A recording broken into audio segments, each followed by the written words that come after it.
Baruch atah Adonai Eloheinu melech haolam v'ha'afon v'yavi korom. Hi, Libracha, everybody. Welcome.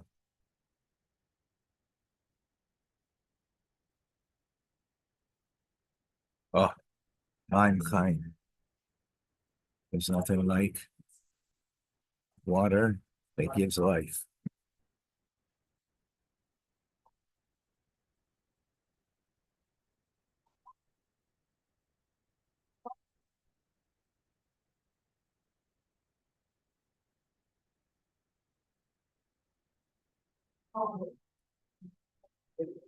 So welcome to Liba and Davida. Whoops. I got my chat working. I don't know why. Definitely mind of its own. Uh, Leah with this. John, Leah from Florida, John is in North Carolina, Patricia in Ohio, Daphne in South Carolina. Welcome.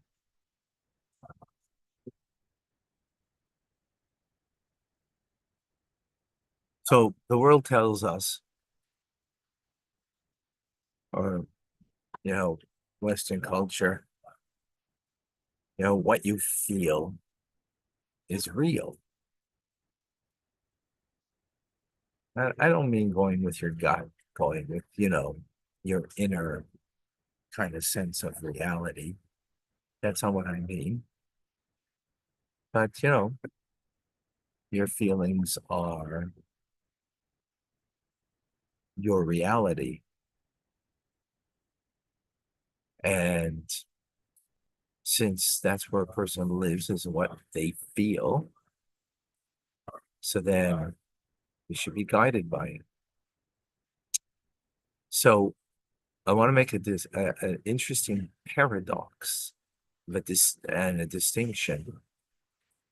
So when it comes to someone else's feelings, we take it on. In other words, that's the way they feel about something. Okay, we accept it. So if they express something to us, that they have an issue with us, a challenge with us about something, and that's how they feel, okay, there's no need to question. But if it's our own feelings, we should question. What should we question? Where is that feeling coming from? Is that feeling coming from the animal soul? Right. And that's what's prompting me to express my feelings out? Or is it something that's coming from a higher place, from the divine part within me? Is that where this feeling is coming from? So if it's a feeling because you've been triggered, what got triggered is, of course, your animal soul. Divine soul has no triggers. Well, maybe I shouldn't say that. I shouldn't say it doesn't have triggers. I don't know if that's the right term. Wouldn't use triggers problem. But the divine soul, guess what triggers it is a divine teachings or a divine value. Yeah, so there could be. But for the most part, when we're triggered, it's going to be from the lower self, from the animal soul. So what do you do about that? How do you deal with that? Welcome to Tanya Today. I'm Rabbi Ronnie Fine. I'm not in Chabad Zirchin Kadeshim in Montreal. I'll be there. I'll be there soon. But it's a privilege to share with you, Tanya, no matter where, no matter where. We are in the middle of chapter 12. We are in the middle of chapter 12.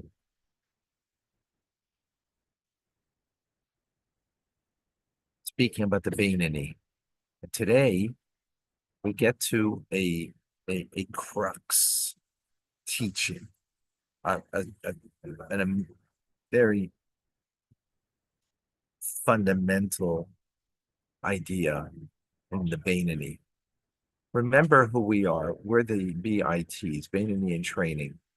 Beinoni, as we learned yesterday, does not sin in any what we call garments of self-expression, right? What's a garment? Something you can take on and off. What is of me I can take on and off and choose what I want is not my feelings. That I can't. Only the righteous have transformed it. We can't. You have a feeling of someone who did something to you, brought some trauma in your life. That feeling is not quickly being put on and off about that trauma or that person.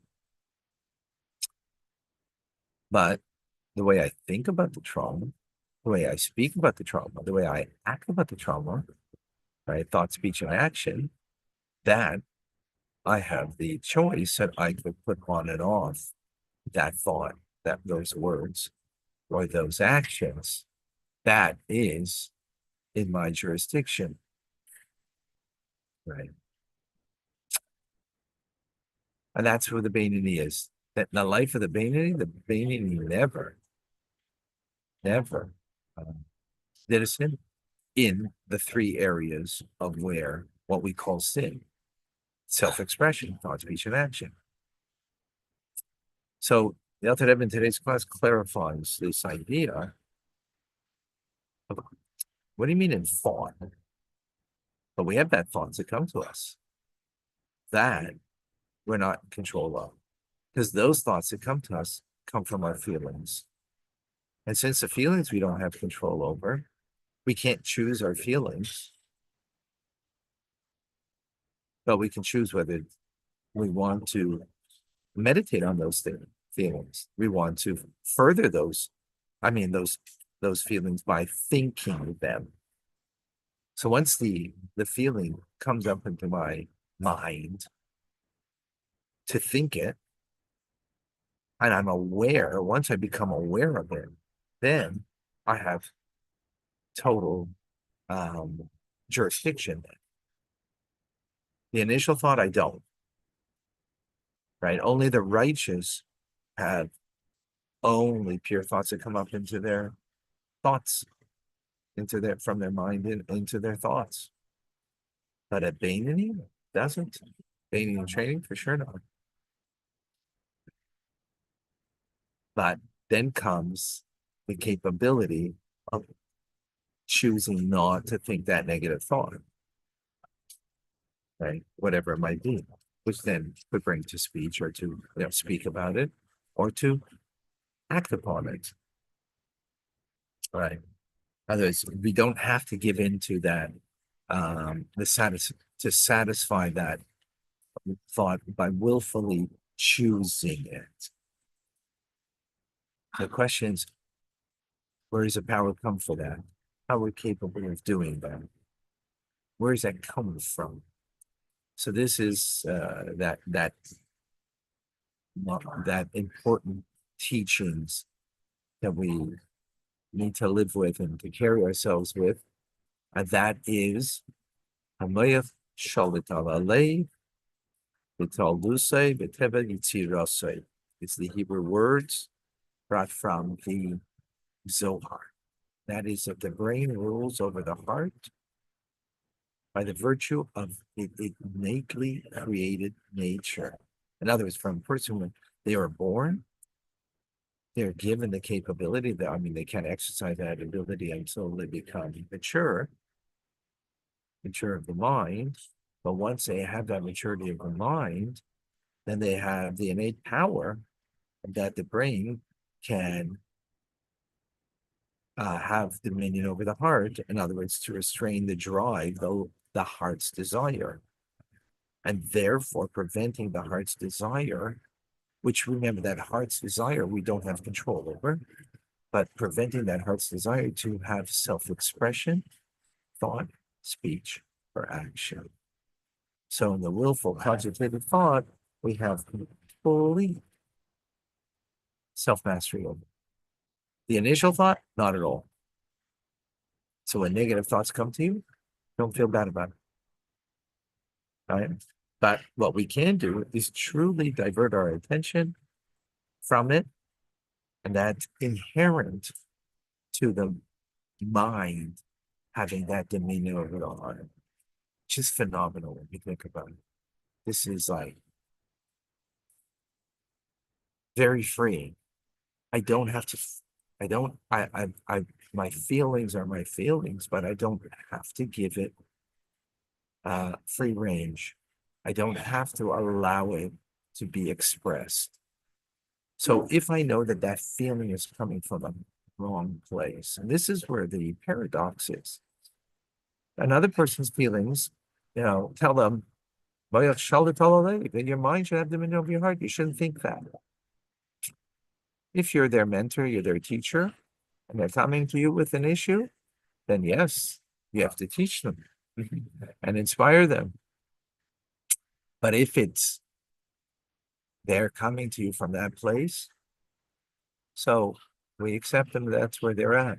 They're not able in this issue to have mind dominion over the heart, and their heart is controlling them, and they are thinking it, and they're expressing it. And something might not be that's coming from the animal soul. Okay? But as for myself, and that's what's important over here, this is self-mastery. This is not mastery over someone else. Again, teaching them, if you're their teacher, if you're their mentor, and they're coming to you or need help, whatever the case may be. Absolutely.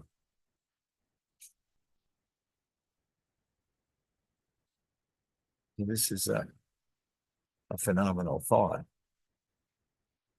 And this, the Alter Rebbe says, is the natural state of every human being.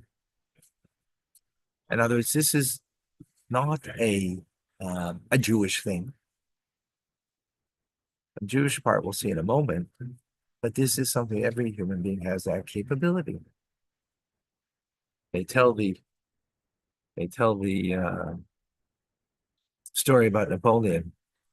Napoleon held very highly of himself, and but yet he was a person, uh, you know, is full of himself. That's true. A very haughty individual, but yet he felt he had, he did have some kind of, I don't know if you want to call it, well, the story is as follows. He woke up in the middle of the night. I was thirsty, but he's Napoleon. He's got to dress as the emperor. So he gets dressed in full garb to go outside to the well to get some water. And he goes out to the well and draws some water. And he got some water. And he pours it into a cup. He says, Napoleon gets whatever he wants. And Napoleon is controlled because he has a thirst and he has to have water. So he took the cup and he filled it up. Because Napoleon gets whatever he wants. And he poured it back into the well. And he went back to his room. What is that? Just brings out the idea of that. I'm not going to allow my natural tendency of being thirsty and being controlled by that thirst that I must have a drink. I'm greater than that. Now, he didn't do it from a holy place, but the the the point over here is that he was um, exercising what else shall tell mind having dominion over the heart, which is a powerful tool that we all have. And that's the tool that we have that we can exercise on self-expression of our actions for sure, our speech, and even thought. Again, not the original thought that enters our mind because we're not in control of our hearts, as the righteous are, but the willful, meditated thought, cogitated thought, um, to extend it, that we're in total, we have at least the capability of being total masters of. And that's doing it for self-motivated reasons, as in the story of Napoleon. All the more so, says the author of it, um, if you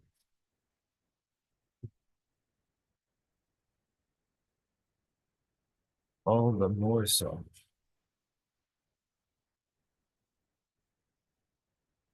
if you connect it to holiness. You connect it to holiness. Right. In other words, if you're motivated because you know that this is what God wants from you, this is what God needs from you, right? That you should use your mind over your heart, and you should, in this particular instance, whatever, let's say, feeling comes, that the thought comes to mind, and you know that it's coming from the animal soul, and therefore you want to be able to serve God properly and not to serve Him based on a thought that comes from the animal soul. So you're adding holiness now to this, not just rationality, not just self-directed self-fulfillment, but you're adding to it the dimension of holiness, and all the more so. Then it is, as King Solomon said, that I have seen how light exceeds darkness, as sorry, that wisdom surpasses folly, as light surpasses darkness. What does that mean? Obviously, light is greater than darkness, and wisdom is greater than folly, right? It means two things. One is that a little bit of light pushes away a lot of darkness, a little bit of wisdom pushes away a lot of folly, and it does so automatically. Light doesn't have to fight with the darkness to push it away. It automatically, sun rises, right? It didn't fight with the darkness, automatically pushed it away. Which means the wisdom in our divine soul that is in our brain, which desires, what does it desire? My divine soul to completely rule over me in my self-expression of thought, speech, and action, and even beyond that, but at least that, that um, every part of my being should be ruled by the 613 commandments of the Torah in thought, speech, and action. Every limb of my being should be attuned and aligned with the divine purpose it's created for. And that's what the divine soul wants. So when we bring holiness to it, that's what it means. It gives us an added edge that's so much more easily are we able to conquer the animal soul's desire that it should find expression in me. Powerful. Powerful, powerful. All right, let's just say hello to a few people. Jeff in Naples, Florida is with us. Welcome. Uh, yeah, I'm trying to get to the questions. Okay. Be there. Liba, New York, Patricia. I think in Ohio, Lisa's in Australia, John, North Carolina, Victoria,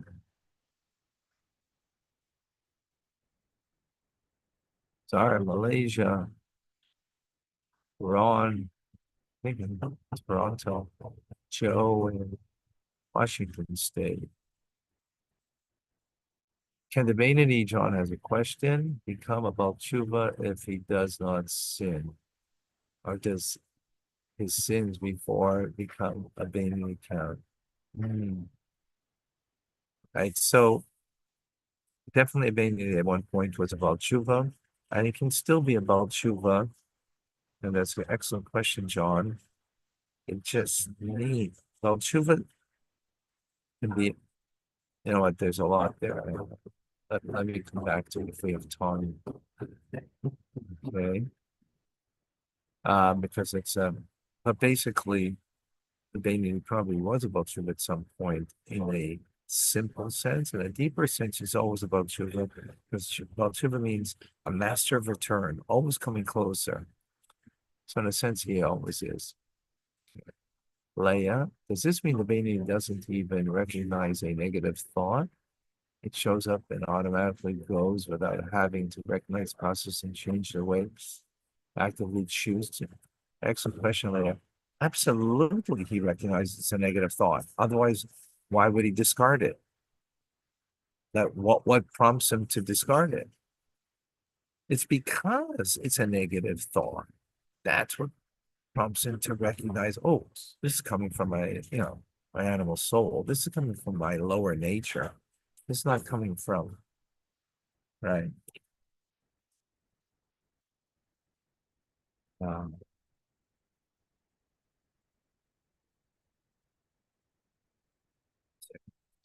I missed a point here.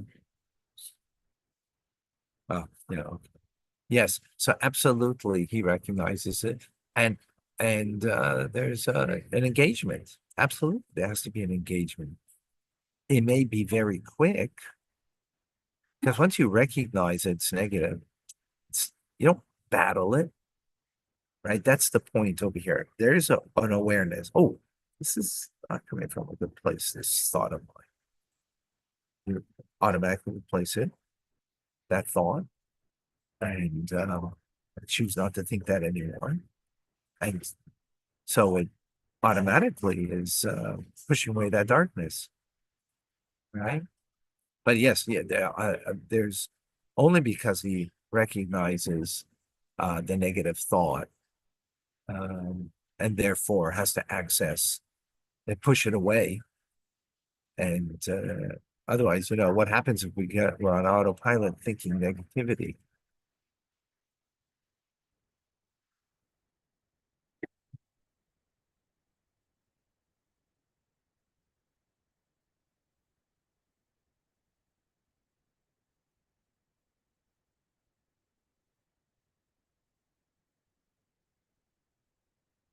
Excellent question.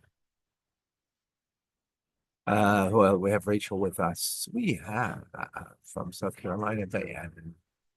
It is in Arizona, Joseph in New Jersey. I might miss some people because of it skips a little bit. Mark in Santa Rosa, Mara and Mary in Wales.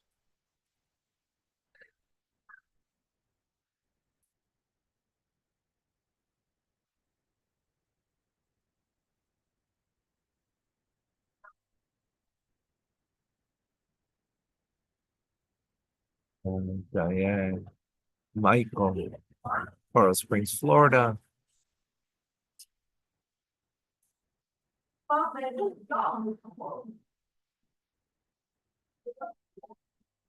If you have a question, I don't see it. Fred is in Uganda. Louise in Australia. Amy is with us in Colorado.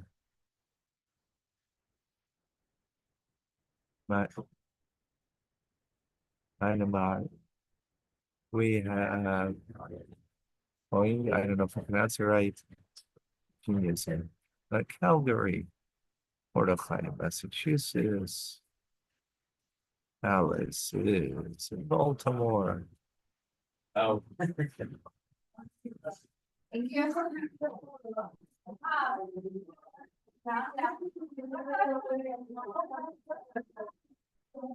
Jeff, I don't see a question. Tisha, what does it mean to have control over the heart? It, so the righteous, they have control over the heart, in that, by nature, we have negativity in our heart. We're self-directed in our heart based on the animal soul, right? Joseph, and so the righteous have control over that. They've transformed the negativity of the animal soul in our heart to express only godliness there. That's what we learn in chapter 10.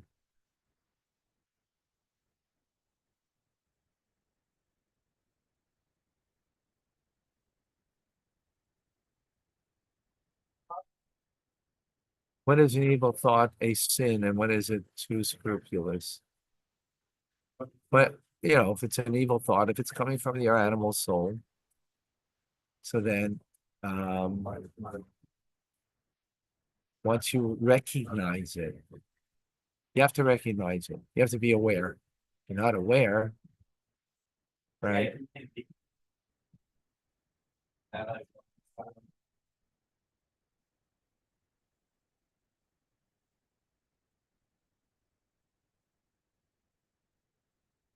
Are we supposed to forgive the sinner but not the sin? How do we know?